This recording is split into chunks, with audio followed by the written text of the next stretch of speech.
रुको, बस एक सेकंड रुको। क्या तुम्हें पता है कि जब एक लेडी प्रेग्नेंट होती है पहले महीने में उसके अंदर क्या चल रहा होता है? नहीं, मैं खाना और विटामिन्स की बात नहीं कर रही। मैं बात कर रही हूँ उस आवाज की जो रात को 3 बजे बोलती है, क्या मैं अच्छी माँ बन पाऊंगी? मेरी बॉडी का क्या होगा? जॉब, करियर, मेरी खुद की जिंदगी, मुझे कोई समझेगा भी? दोस्तों, मैं हूं doctor Yogita Sharma, mindset parenting coach. Welcome to Kahi Suni episode 3। एक महिला के अंदर एक नई सृष्टि बढ़ रही होती है और दुनिया उसे सिर्फ फॉलेट और आयरन टैबलेट्स का सजेशन दे रही होती है। आज हम वो बात करेंगे जो कोई नहीं करता। आज हम उसके इनर वर्ल्ड में जाएंगे। नमस्कार दोस्तों, मैं हूं Vartika Sharma, life train coach. Actually episode 1 और 2 में हमने बात की थी जर्नी के बारे में ब्रॉडली। आज हम थोड़ा सा डीप डाइव करते हैं पहले महीने में क्या होता है, कैसा फील होता है और सबसे इम्पोर्टेंट कि क्या क्या करना चाहिए। और हम दोनों आज एक बहुत खास जगह पर हैं, प्रेगनेंसी के बाद का पहले महीने की उस दुनिया में जहाँ एक नई माँ का सफर शुरू हो रहा है। सिर्फ शारीरिक नहीं, इमोशनल, मेंटल और स्पिरिचुअल भी। तो चलते हैं आज उस दुनिया में अंदर झांकने के लिए और समझने के लिए। बदिका जी, जब कोई न्यूली मैरिड या कोई न्यूली प्रेग्नेंट वुमेन मेरे पास आती है और कहती है कि मैं बहुत डरी हुई हूं, तो मैं सबसे पहले उससे एक चीज पूछती हूँ कि किस चीज से डरी हो?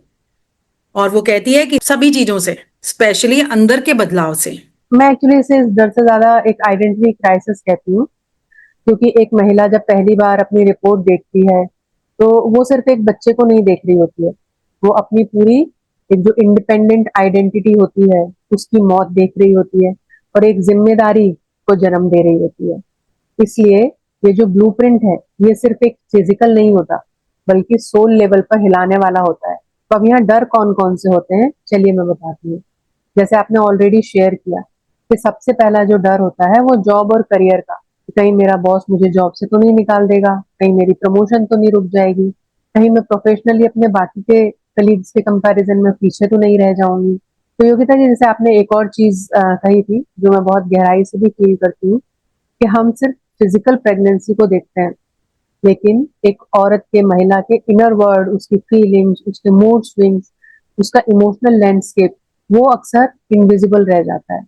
बहुत ही अच्छा पॉइंट उठाया वर्तिका जी। एक प्रेग्नेंट वुमेन के अंदर क्या चल रहा होता है इमोशनली। एक दिन में इतने मूड स्विंग्स, इमोशंस, वो एक रोलर कोस्टर से भी ज्यादा कॉम्प्लिकेटेड होता है। सुबह उठती है खुशी, मैं माँ बनने वाली हूँ। फिर नॉइजिया फील होता है, इरिटेशन। फिर इंस्टाग्राम खोलती है, कंपैरिजन, इनएडिक्वेसी। फिर पार्टनर से कुछ हुआ, लोनलीनेस। फिर डॉक्टर ने कुछ कह दिया, एंजाइटी। और फिर रात को अकेले में एग्जिस्टेंशियल फियर। ये सब एक दिन में। और लोग कहते हैं ज्यादा सोच मत, बस हमेशा खुश रहना है। लेकिन कैसे? हम्म ज्यादा सोच मत, यही तो सबसे टॉक्सिक फ्रेज होती है जो हम प्रेग्नेंट वुमेन को कह देते हैं। एब्सोल्युटली। तो क्या होना चाहिए? पहला, वैलिडेशन। उसकी फीलिंग्स रियल हैं, वो वीक नहीं है। वो हार्मोनली, न्यूरोलॉजिकली और स्पिरिचुअली एक मैसिव ट्रांसफॉर्मेशन में है। प्रेगनेंसी का फर्स्ट ट्रिमेस्टर, इसमें बॉडी के दो इंपॉर्टेंट हार्मोन्स जो हैं, प्रोजेस्टेरोन और एस्ट्रोजन, बहुत तेजी से बढ़ते हैं। और इसका सिंपल मतलब ये होता है कि आपका emotional system suddenly extra sensitive हो जाता है। जैसे कि एंटी डिप्रेसेंट मेडिसिन जो होती है मूड को स्टेबल करती हैं, वैसे ही ये हार्मोनल चेंज उसका उल्टा इफेक्ट दे सकते हैं। मतलब मूड स्विंग्स, ज्यादा इमोशनल फील करना, या छोटी छोटी बात पे स्ट्रांगली रिएक्ट कर जाना।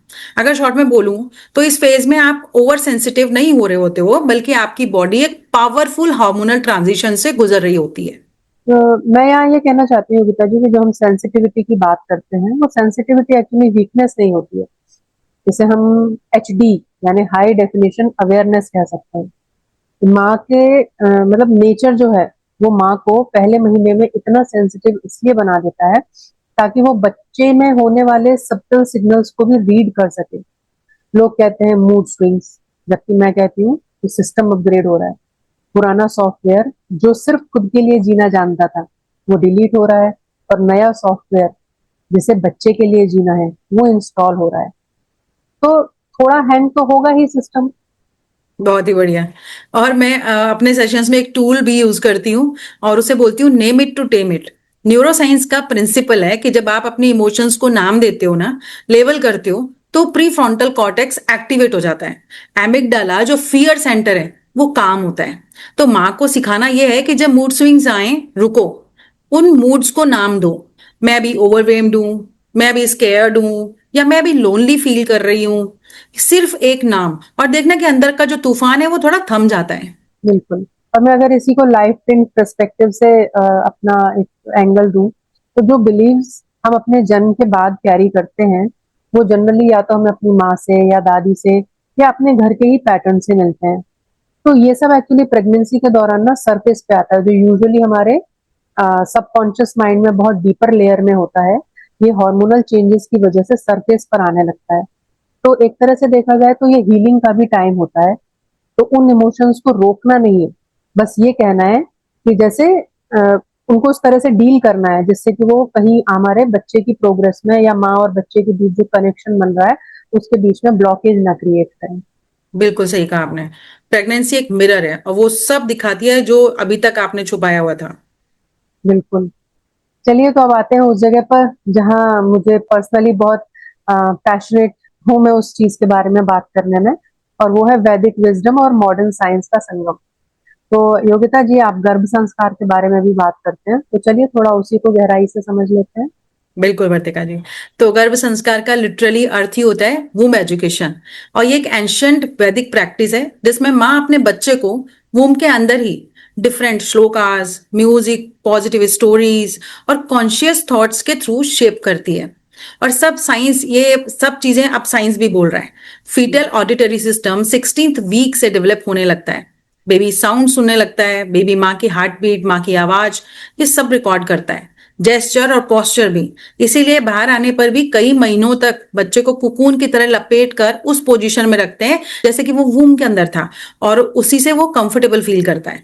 थपकियां देकर सुनाना माँ की हार्ट बीट को भी रिजेंबल करता है। जैसे योगिता जी आपने हार्ट बीट की बात की, मैं इसे बच्चे की पोटेंशियल से रिलेट करती हूँ, उसी की बात करती हूँ, क्योंकि साइंस भी कहता है कि ये जो हमारे फिंगरप्रिंट्स हैं वो 8th वीक से बनने लगते हैं, लेकिन जो उनका पैटर्न है, जो उनका कोड है, वो पहले महीने से, मतलब जो माँ की इमोशनल केमिस्ट्री है वहां से ही तय होना शुरू हो जाता है। माँ का एक एक थॉट बच्चे के इनमेट नेचर की लिंकिंग कर रहा होता बहुत ही बढ़िया। बिल्कुल। तो अगर माँ स्ट्रेस्ड है, वो इरेगुलर फास्ट हार्ट बीट, वो बच्चा सुनता है। अगर माँ काम है, मेडिटेट कर रही है, वो स्टीडी लविंग रिदम भी बच्चा सुनता है। तो वेदास में मातृवत कॉन्सेप्ट है। माँ की भावना ही बच्चे का पहला संस्कार है। ऑक्सफोर्ड और हार्वर्ड यूनिवर्सिटी के रिसर्च ने भी 2020 में ये कंफर्म किया है कि mental emotional state shapes the fetal brain architecture. है। बिल्कुल। तो हम क्या ये कह रहे हैं, प्रैक्टिकली मतलब प्रैक्टिस करो conscious communication with your baby.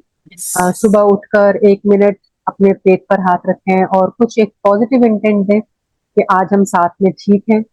और रात को सोते समय कोई एक श्लोक, कोई एक प्रेयर या कोई एक ललाबाय लोरी। तो ये तो कोई रिचुअल नहीं है, सिर्फ एक न्यूरोलॉजिकल प्रोग्रामिंग है, या मातृत्व की शुरुआत means learning process of a mother, है ना योगिता जी? चलिए, तो अब हम एक ऐसे टॉपिक पर आते हैं जो हमारे पॉडकास्ट में या इन जनरल भी बहुत कम कवर किया जाता है, और मुझे ये लगता है कि इस पर बात करना बहुत जरूरी है। वो हो जाता है फादर का रोल। हाँ, और मैं सीधे से कहना चाहूंगी कि पिता का रोल सिर्फ सपोर्ट करो से बहुत आगे होना चाहिए। एग्जैक्टली। क्या होता है कि ज्यादातर केसेस में फादर यूजुअली फिजिकली प्रेजेंट होते हैं लेकिन इमोशनली एब्सेंट होते हैं, और उसका मदर की मेंटल हेल्थ पर क्या इफेक्ट होता है? वो लोनलीनेस फील करती है। और ये जो लोनलीनेस है ये प्रेगनेंसी में कॉर्टिसोल हार्मोन, जो स्ट्रेस हार्मोन है, उससे भी ज्यादा डेंजरस होता है, क्योंकि ये स्टडीज बताते हैं कि ये परसीव्ड सोशल आइसोलेशन है। ये जो लोनलीनेस है ये परसीव्ड सोशल आइसोलेशन है, that means feeling of being alone, जो कि डायरेक्टली लिंक है प्री टर्म बर्थ के रिस्क से या फिर पोस्टपार्टम डिप्रेशन से। तो होने वाले फादर्स, आप अगर सुन रहे हैं, तो आपका इमोशनली प्रेजेंस होना, आपका वो टच, आपकी आवाज, आपका जस्ट वो एक मैं हूं, ये वाला जो जेस्चर होता है ना, ये माँ और बच्चे दोनों के लिए एक मेडिसिन का काम करता और ये सिर्फ माँ के लिए ही नहीं, बेबी के लिए भी। पापा की आवाज बेबी सुनता ही है, सुनता है। वूम में ऑक्सीटोसिन रिलीज होता है। सिक्योर अटैचमेंट का बीज यहीं से बोया जाता है। तो है। हम फादर्स के लिए 3 स्पेसिफिक चीजें बताएंगे जो उन्हें पहले महीने से ही शुरू करनी चाहिए। तो पहला है डेली चेक इन रूल्स। रोज रात को सिर्फ 10 मिनट बिना फोन के अपनी वाइफ से, अपने बच्चे से पूछो कि आज कैसा फील हुआ, क्या कोई डर तुम्हें परेशान कर रहा है, क्या अच्छा लगा। सिर्फ सुनो, फिक्स मत करो, सिर्फ सुनना है। हम्म। और दूसरा जो काम कर सकते हैं होने वाले फादर्स, वो है फिजिकल रीएश्योरेंस। मतलब सिर्फ आप अपने हाथ से एक जेंटल टच करो, चाहे कंधे पर टच करिए, चाहे हाथ पे टच करिए, और सिर्फ ये कहिए कि तुम सेफ हो। अगेन, जैसा भी आपने कहा, ये भी ऑक्सीटोसिन को ट्रिगर करता है, माँ में भी और बच्चे में भी। सो एक वो डीप बॉन्ड यहाँ से क्रिएट होता है। बहुत ही बढ़िया। तीसरा है पार्टिसिपेट इन गर्भा संस्कार। बच्चे से बात करो, बेबी को नाम दे के बुलाओ। ये रिडिकुलस नहीं लगेगा, ये रिवोल्यूशनरी है। ये सुन के तो लगता है कि काश ये सब हमें भी पहले से बताया गया होता।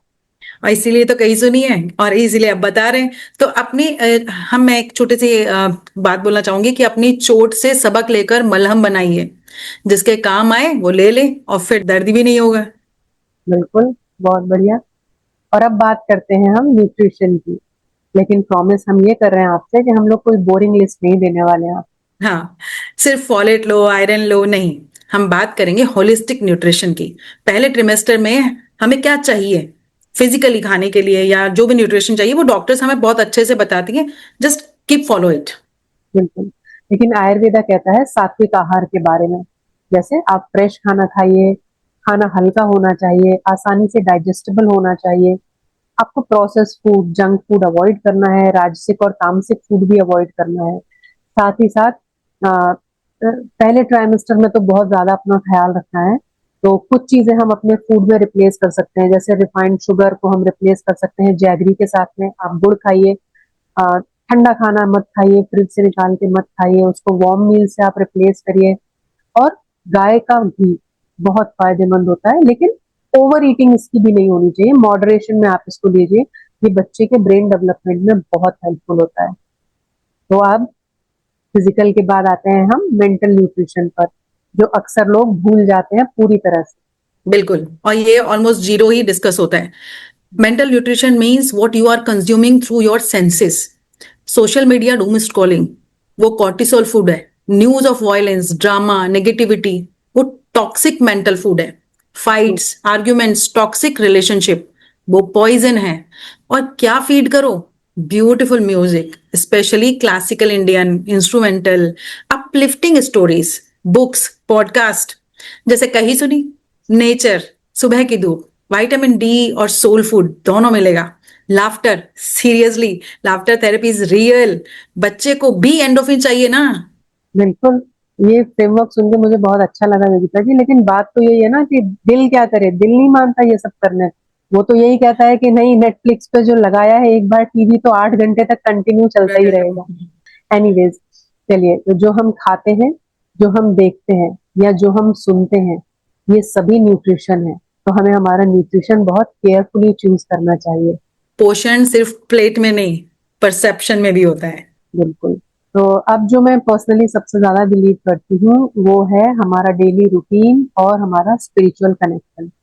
सो एक प्रेग्नेंट महिला के लिए ये पिलर कैसे बनता है? बतिका जी, प्रेगनेंसी में सब कुछ अनसर्टेन फील होता है। Body changing, emotion changing, future uncertain. और इस केओस में एक चीज सिक्योरिटी देती है, वो है हमारी दिनचर्या, मतलब routine. I start daily daily routine. तो सुबह उठने का एक फिक्स टाइम, सनलाइट लेना, light walk 20 to 30 minutes only, simple breakfast, journaling सिर्फ 5 मिनट। आज मैं ग्रेटफुल हूं किस चीज चीज के लिए, जस्ट राइट डाउन। ये छोटी छोटी चीजें नर्वस सिस्टम को सिग्नल देती हैं कि मैं सेफ हूं, मेरा दिन मेरे कंट्रोल में है। और स्पिरिचुअल कनेक्शन, ये तो बहुत ही पर्सनल चीज है, लेकिन यूनिवर्सली फॉलो की जाती है, बहुत पावरफुल है ये। जैसे आप चाहे तो मंदिर चले जाइए, मस्जिद जा सकते हैं, मेडिटेशन करना हो, या सिंपली नेचर में बैठकर सांसें लेना हो। किसी बड़े से कोई कनेक्शन फील करना है, रिश्ता फील करना है कि मैं अकेली नहीं हूँ। ये सब प्रेगनेंसी की एंजाइटी को नेचुरली कम कर देते हैं, एंटीडोट का काम करते हैं।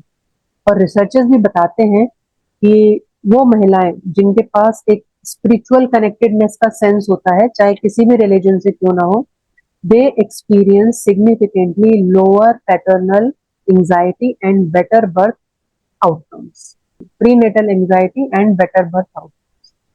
वैदिक ट्रेडिशन में कहा जाता है संध्या वंदन, the practice of greeting sunrise and sunset is literally a cortisol reset. Science कह रहा है morning sunlight exposure regulate the circadian rhythm and improve serotonin and reduces anxiety. बिल्कुल, तो फिर वही बात, साइंस और स्पिरिचुअलिटी फिर से एक ही राह पर। हमेशा।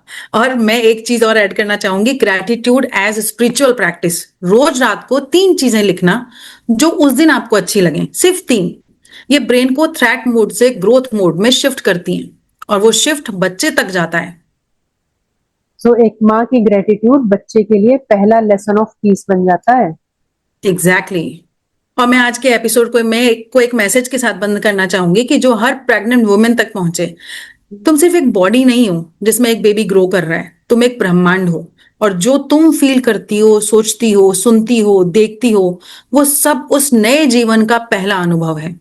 तो प्लीज अपने डर को एक्नॉलेज करो, अपनी फीलिंग्स को नाम दो, अपने पार्टनर से बात करो, अपना पोषण करो, अंदर से भी और बाहर से भी। और एक डेली रिचुअल बनाओ सिर्फ अपने लिए। ये सब करना ये सेल्फिश नहीं है, ये सबसे जेनरस काम है जो तुम अपने आने वाले बच्चे के लिए कर सकते हो। बिल्कुल।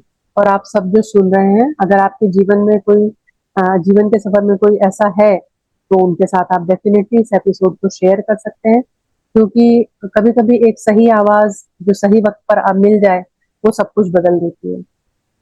और अगर आप चाहते हो कि हम किसी स्पेसिफिक टॉपिक को कवर करें, प्लीज डीएम करो, कमेंट करो। कहीं सुनी पॉडकास्ट आपका अपना है। अगली बार हम फिर मिलेंगे नेक्स्ट एपिसोड में आगे के महीनों की कहानी के साथ, और वो भी उतनी ही गहरी है। बिल्कुल। तो तब तक देखते रहिए और सुनते रहिए कहीं सुनी। Thank you. जय भारत।